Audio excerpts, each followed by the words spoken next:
पास जा रही है। क्या परिवर्तित हो गया ऐसा 700 वर्ष में कि जौहर कुंड में कूदकर उन्होंने त्याग किया। वहां हमारी बेटियां हंसते हंसते क्यों जाती है? 3 प्रश्न अपनी अंतरात्मा से करना। पहला प्रश्न, जो हमारी बेटी हमारे घर में jeans, T shirt, frocks, short, skirt, midi, sleeveless, backless सब पहनती है, वही हमारी बेटी उस अब्दुल आफ्ताब के घर जाके बुर्खा पहनने को कैसे तैयार हो जाती है? ये पहला प्रश्न। दूसरा प्रश्न, जो हमारी बेटी हमारे घर में पहली रोटी गौ माता को खिलाती है, वही हमारी बेटी उस अब्दुल आफ्ताब के घर जाकर गौमांस पकाने और गौमांस का भक्षण करने को कैसे तैयार हो जाती है? ये दूसरा प्रश्न। तीसरा और अंतिम प्रश्न, जो हमारी बेटी को अपने घर में अपने भाई बहन से ज्यादा कम शेयरिंग मिलता है ना, कि बेटियां कंप्लेन करती है आपने भैया को ज्यादा दिया, मुझे कम दिया, दीदी को 2 जीन्स लाके दी, मुझे 1 जीन्स दी, दीदी को 200 रुपए वाली पहन दी, मुझे 180 रुपए वाली। छोटी मोटी नोकझोंक हर घर में हर भाई बहन में होती है। वही हमारी बेटी उस जिहादी के घर जाके 3-3 सौतनों के साथ रहने को कैसे तैयार हो जाती है? वो 4 निकाह करना उसमें जायज है। क्योंकि मेरे भोले भाले हिंदू भाई बहनों, ये ब्लैंक स्लेट है, कोरी पार्टी। यदि आप अपने धर्म की, अपने संस्कृति की छाप इस पर नहीं छोड़ोगे, आप इस पर जय श्री राम नहीं छापोगे, तो वो जिहादी अल्लाहू अकबर छाप देगा। तय हमें करना है कि हमें क्या करना है।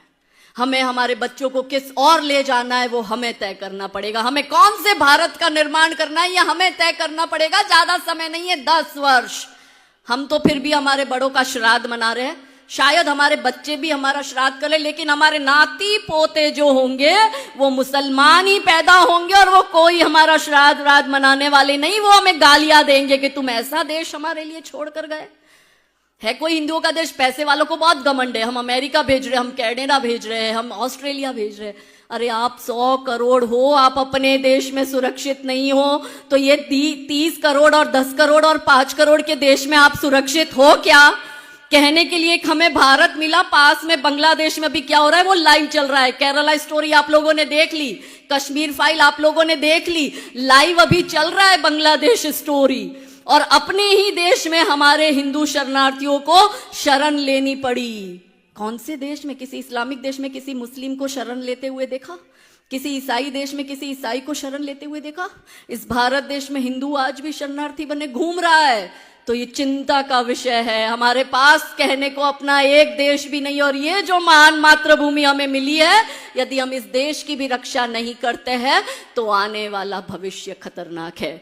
तो समर्थ नारी समर्थ भारत पर आज जो हमारी चर्चा हुई, इस चर्चा में अंत में, क्योंकि मारवाड़ी लोग हैं और महाराणा प्रताप के साथ हमारा कनेक्शन है, तो महाराणा प्रताप की मृत्यु की साधना बताकर अपनी वाणी को विराम दूंगी कि अकबर और महाराणा प्रताप के बीच का घनघोर युद्ध, महाराणा प्रताप ने करी मृत्यु की साधना।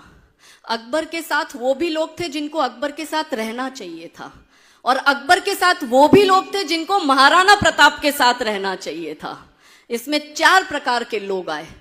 बुद्धिशाली लोग जो कुछ हेल्प नहीं करते, वो फ्री का सजेशन देते, वो तब भी चलता था, वो अब भी चलता। और कमजोर कायर डरपोक लोग जब खुद युद्ध में शामिल नहीं हो पाते, तो जो युद्ध लड़ रहा है उसका भी पैर खींचने की कोशिश करते हैं। तो इसमें एक वर्ग था बुद्धिशाली लोगों का।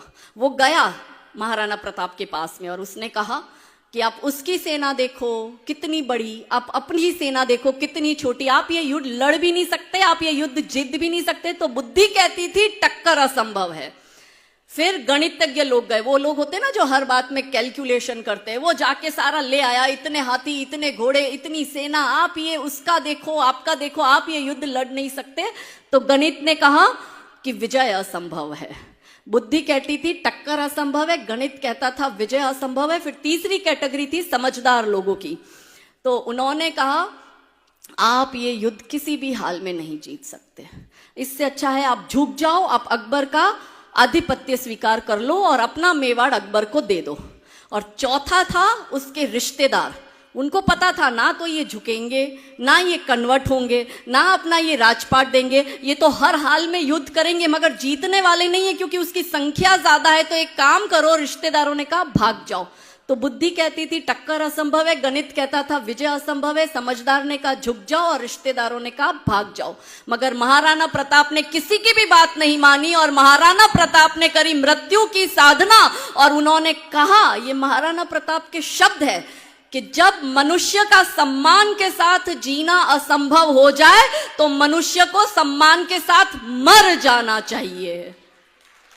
अब इस मातृभूमि के लिए यदि हम सम्मान अर्जित नहीं कर सकते तो केसर या बाना पहनकर मैं तो निकल पड़ी हूं, क्योंकि उसी योद्धा की भूमि की मैं भी एक बेटी हूं। लड़कर मर जाऊंगी पर झुकूंगी नहीं।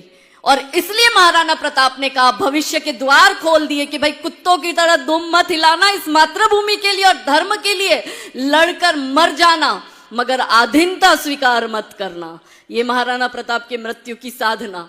तो अब आपको तय करना है, नारियों को तय करना है, हर पिता को तय करना है कि उसको अपने बेटी को पापा की परी बनाना है या वीर योद्धा बनाना है। ये हर पिता को तय करना पड़ेगा।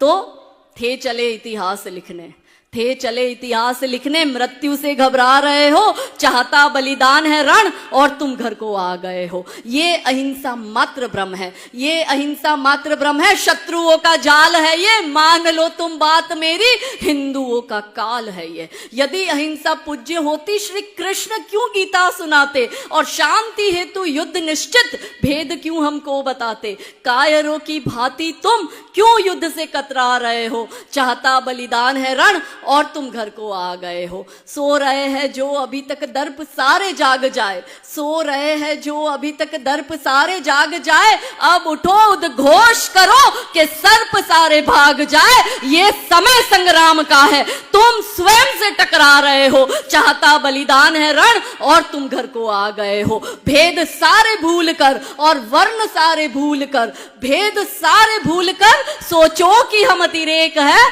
और भींच लो सब मुट्ठिया, बोलो कि हिंदू एक है, बोलो कि हिंदू, बोलो कि हिंदू। तो आज मैंने सूरज से बस जरा यूं ही कहा, आपके साम्राज्य में इतना अंधेरा क्यों रहा। तमतमाकर वो दहाड़ा बोला, मैं अकेला क्या करूं, तुम बेफिक्रों के लिए मैं भला कब तक लड़ूं। आकाश की आराधना के चक्करों में मत पड़ो, संग्राम ये घनघोर है, कुछ मैं लड़ूं कुछ तुम लड़ो। बोलो सियावर रामचंद्र की, पवन सुत हनुमान की, उमापति महादेव की, रुक्मणी